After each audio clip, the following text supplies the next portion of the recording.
अंदर से क्या खबर सामने आ रही है?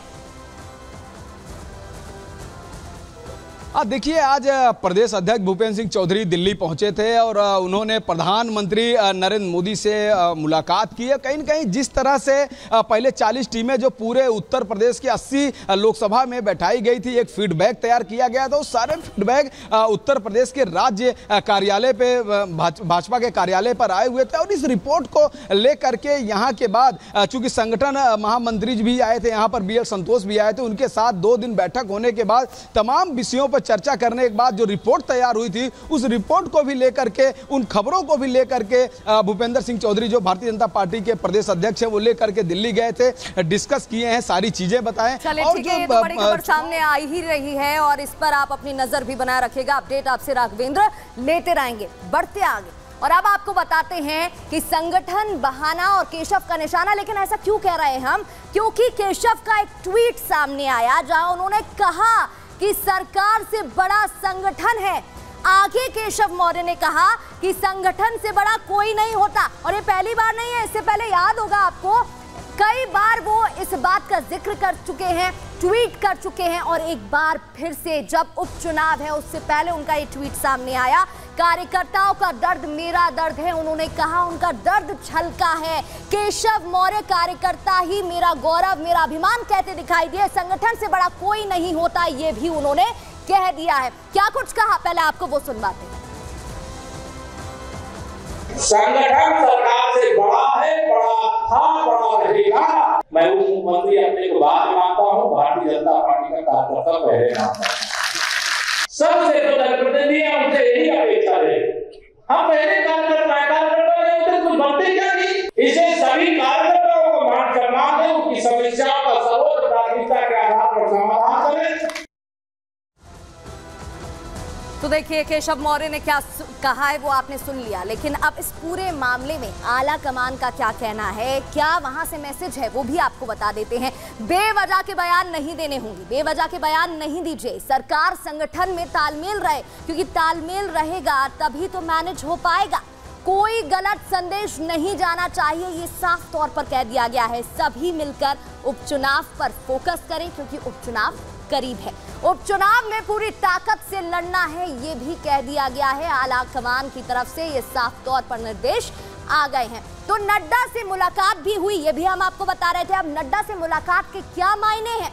दरअसल केशव मौर्य कल रात 8 बजे नड्डा से मिलने पहुंचे। मौर्य और नड्डा में करीब 1 घंटे तक मुलाकात चली। भूपेंद्र चौधरी भी, ये जानकारी मैं आपको दे रही थी, बीजेपी के प्रदेश अध्यक्ष भूपेंद्र चौधरी भी कल रात 9:30 बजे नड्डा से मिलने पहुंचे थे और करीब 1.25 घंटे तक दोनों के बीच बात हुई है। 10 सीटों पर उपचुनाव को लेकर चर्चा भी हुई। देखिए मीटिंग वहां पर हुई और अब इस सूत्रों के हवाले से बड़ी खबर भी सामने आ रही थी कि खराब प्रदर्शन को लेकर भूपेंद्र चौधरी ने नैतिक जिम्मेदारी ली है। और इस पूरे मामले पर, मुलाकात पर क्या कुछ मायने हैं, एक बार आप प्रमोद तिवारी का बयान भी सुन लीजिए।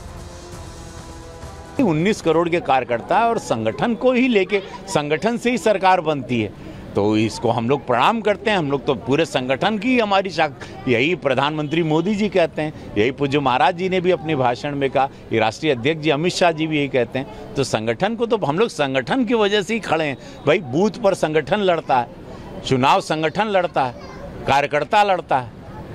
मैं अकेले तो पूरे लोकसभा में नहीं गया ना। मेरा 44 साल का अनुभव है उत्तर प्रदेश का।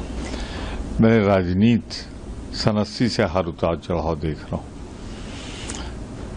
मैंने भारतीय जनता पार्टी जैसी सिद्धांतवादी अनुशासित पार्टियों में वो नहीं देखा जो उत्तर प्रदेश में पिछले 2-3 महीने से हो रहा है।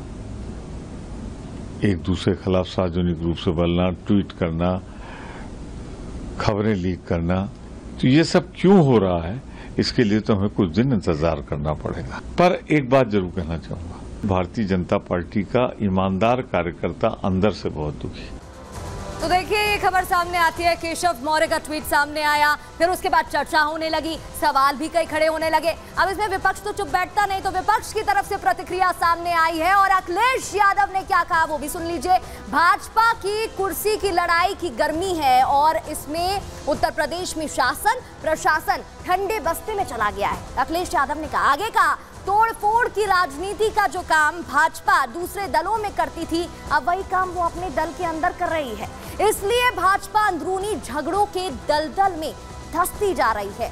जनता के बारे में सोचने वाला भाजपा में कोई नहीं है, ये कहा है अखिलेश यादव ने। अखिलेश यादव ने तंज कसते हुए, चुटकी लेते हुए ये कहा है। ये सरकार जो आपस में लड़ रही है, इनके फैसले भी जल्दीबाजी के हैं। वहीं ये जहां कमजोर पड़े हैं, लखनऊ में और सरकार में ये कमजोर पड़े हैं, इसलिए इन्होंने ध्वस्तीकरण का अपना फैसला टाला है। भारतीय जनता पार्टी के लोग आपस में लड़ करके और कुर्सी की लड़ाई में पूरा एडमिनिस्ट्रेशन खत्म कर दिया है। जहां इन्हीं के विधायक, इन्हीं के लोग आरोप लगा रहे हैं कि भ्रष्टाचार चल रहा है। मुख्यमंत्री खुद स्वीकार कर रहे हैं कि बड़े पैमाने पर दलाली चल रही है। तो देखिए, केशव मौर्य को लेकर भी अब सवाल खड़े हो रहे हैं। वो कितने काबिल हैं, कितने सफल रहे, जान लीजिए आप। एक बार विधानसभा चुनाव जीते हैं, 3 बार विधानसभा चुनाव हारे हैं, 1 बार लोकसभा चुनाव जीते और 2 बार एमएलसी भी रहे हैं। वरिष्ठ चेहरा हैं, लेकिन उसके बावजूद जब सरकार में हैं तो इस तरीके के सवाल क्यों हैं? सवालों में है केशव मौर्य, सरकार में शामिल हैं, फिर सवाल क्यों हो रहे हैं? केशव के बयानों में विरोधाभास है। अब इसको लेकर भी बात हो रही है कि लगातार जब आप सरकार में हैं, जब आप काम कर रहे हैं, आप संगठन का चेहरा हैं, आप वरिष्ठ नेता हैं, तो फिर ये सवाल क्यों खड़े हो रहे हैं? अपनी विधानसभा सीट हारने का क्या दर्द छलक उठा है? क्योंकि सवाल तो ये भी है ना, अगर आपका दर्द छलक उठेगा, आप वरिष्ठ नेता हैं, तो कार्यकर्ताओं में जोश कौन भरेगा? आपको ही तो ये करना है। कौशाम्बी लोकसभा सीट नहीं जीत पाए, एक सवाल ये भी है। बूथ नहीं बचा पाए, फिर क्यों सवाल? क्योंकि देखिए, बीजेपी का वही स्ट्रैटेजी, वही फॉर्मूला कि आप बूथ बूथ पर जाएंगे, आप माइक्रो लेवल तक जाएंगे, कार्यकर्ताओं को समेटेंगे, बातचीत करेंगे और जब बेस स्ट्रांग होगा तब आप आगे बढ़ेंगे। जन समर्थन में फेल, फिर क्यों? मौका चाहिए। संगठन बहाना है, ये योगी पर निशाना है क्या? लगातार एंटी योगी कैंपेन क्यों? क्योंकि पहली बार तो ट्वीट नहीं है, पहली बार तो बयान नहीं है, कई बार ऐसे बयान और ऐसी प्रतिक्रियाएं और ऐसे ट्वीट सामने आ चुके हैं, जिसके बाद और विपक्ष को घेरने का मौका भी मिल चुका है। इस बीच एक बड़ी खबर का रुख कर लेते हुए प्रधानमंत्री मोदी से मिलने पहुंचे अमित शाह। 7 लोक कल्याण मार्ग पहुंचे हैं अमित शाह। कुछ देर पहले पीएम से भूपेंद्र चौधरी भी मिले थे। ये बड़ी खबर सामने आ रही है। यूपी बीजेपी अध्यक्ष के बाद अमित शाह की मुलाकात पीएम आवास पर प्रधानमंत्री मोदी से हुई है। इसके क्या मायने हैं? ये मुलाकात कितनी महत्वपूर्ण हो जाती है? आगामी उपचुनाव को लेकर उत्तर प्रदेश में मीटिंग का सिलसिला, बैठकों का सिलसिला लगातार जारी है। स्पेशल 30 का गठन, 30 मेंबर्स बनाए गए, प्रभारी नियुक्त किए गए। फिर उसके बाद नड्डा से मुलाकात होती है भूपेंद्र चौधरी की, नड्डा से मुलाकात होती है केशव मौर्य की, और उसके बाद मीटिंग के बाद अब ये खबर कि प्रधानमंत्री नरेंद्र मोदी से भूपेंद्र चौधरी मिले थे और अब अमित शाह की मुलाकात की भी खबर सामने आ रही है। तो क्या चर्चा हो रही है? उत्तर प्रदेश में उपचुनावों को लेकर चर्चा है, आगामी चुनावों की तैयारी है। ताबड़तोड़ तैयारी में अब सरकार, पार्टी बीजेपी की जुट गई है और इस वजह से ये खबरें सामने आ रही हैं। इस मुलाकात के क्या मायने हो जाते हैं? 7 लोक कल्याण मार्ग पहुंचे अमित शाह, प्रधानमंत्री आवास पहुंचे गृह मंत्री, दोनों की बातचीत हो रही है। लेकिन वो कौन से मुद्दे हैं जिन पर फोकस किया जा रहा है?